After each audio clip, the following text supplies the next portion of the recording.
Bonjour à tous et bienvenue dans 6 minutes chrono, l'émission quotidienne de Lyon Capitale. Aujourd'hui, nous recevons Alexis Guillaume, le directeur des cinémas Pathé du Grand Lyon. Bonjour Alexis Guillaume. Bonjour, merci de votre invitation. Merci à vous d'être venu. Alors, depuis, j'allais dire la fin de la crise sanitaire, depuis la réouverture des cinémas, quel premier bilan vous tirez sur les 3 cinémas Pathé du Grand Lyon? Donc on rappelle, Pathé Gare de Vèze, Pathé Carré de Soie et Pathé Bellecour. Exactement.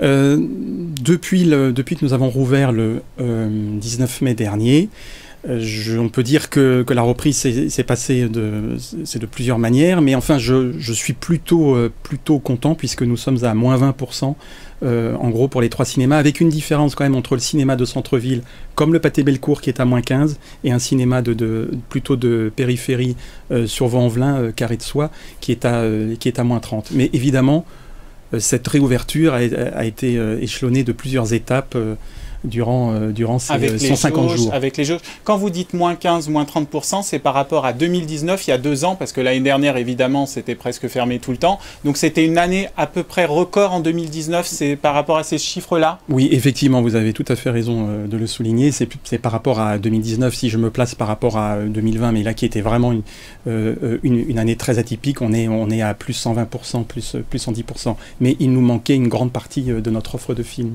Comment vous expliquez encore que tout le monde n'est pas revenu? Moins 30% au Carré de Soie, qui est le cinéma du Grand Lyon qui marche le mieux, où il y a le plus d'entrées. On rappelle 2019, 1,1 million d'entrées au cinéma du Carré de Soie à Vaux-en-Velin, je perdais mes mots. Pourquoi moins 30%? Pourquoi les gens ne sont pas encore tous revenus? Alors déjà moins 30%, mais on peut toujours dire que c'est le cinéma qui rassemble le plus de spectateurs encore à aujourd'hui. Donc il a perdu moins 30% parce qu'effectivement c'est un cinéma qui a drainé un nombre très important de public en 2019, mais il reste le cinéma numéro 1 de la métropole. Pourquoi moins 30%?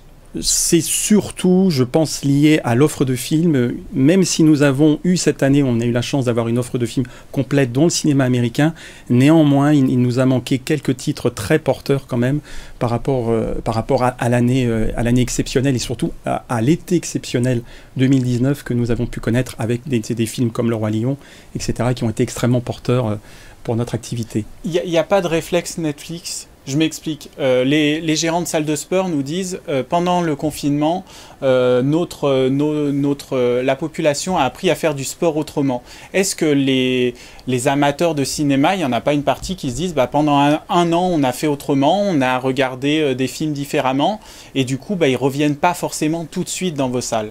Oui, c'est une question que l'on peut se poser, c'est une question que l'on se pose, mais est-ce que le client Netflix est celui qui va le moins au cinéma? Je ne pense pas, je pense que c'est additionnel. On aime consommer le cinéma, donc que ce soit sur les plateformes ou en se rendant dans les salles de cinéma.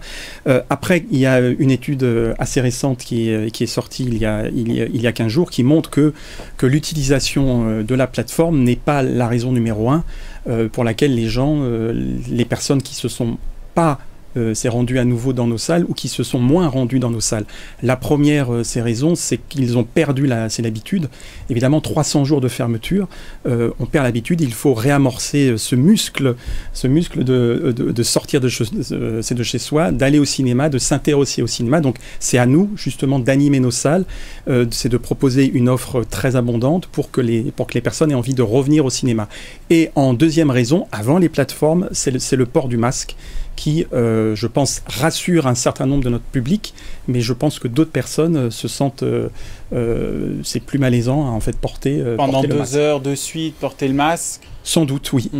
Comment vous gérez l'embouteillage des films là un peu, parce que pendant un an, aucun film n'est sorti, ils arrivent tous en même temps. Est-ce que c'est difficile dans les programmations? Alors, on a beaucoup parlé à la réouverture le 19 mai de ce fameux mur de films où il y avait 400 films qui devaient sortir dans nos salles. Finalement, ça s'est plutôt bien autogéré. Les éditeurs de films ont réussi à bien dater successivement leurs films et il n'y a pas eu cet écrasement de films. Par contre, il y a, c'est sûr, une production importante qui sort chaque semaine, mais tant mieux. Tant mieux pour nos spectateurs, cela laisse une offre pléthorique. Après, pour les salles de cinéma, ça nous permet de proposer un nombre de films important. Par contre, pour les éditeurs de films chaque film pour eux est un prototype, il y a évidemment pour eux un risque très important, c'est de sortir un film en cette période. Alors Alexis Guillaume, UGC a ouvert un complexe tout neuf à la Part-Dieu. Comment Pathé souhaite se différencier? Longtemps, vous avez joué la carte de la technologie avec IMAX, la salle Dolby. Est-ce que vous allez continuer à jouer cette carte-là de la technologie pour vous différencier? Tout à fait. Notre stratégie ne dépend pas de ce transfert de salle qui a eu lieu effectivement à la Part-Dieu.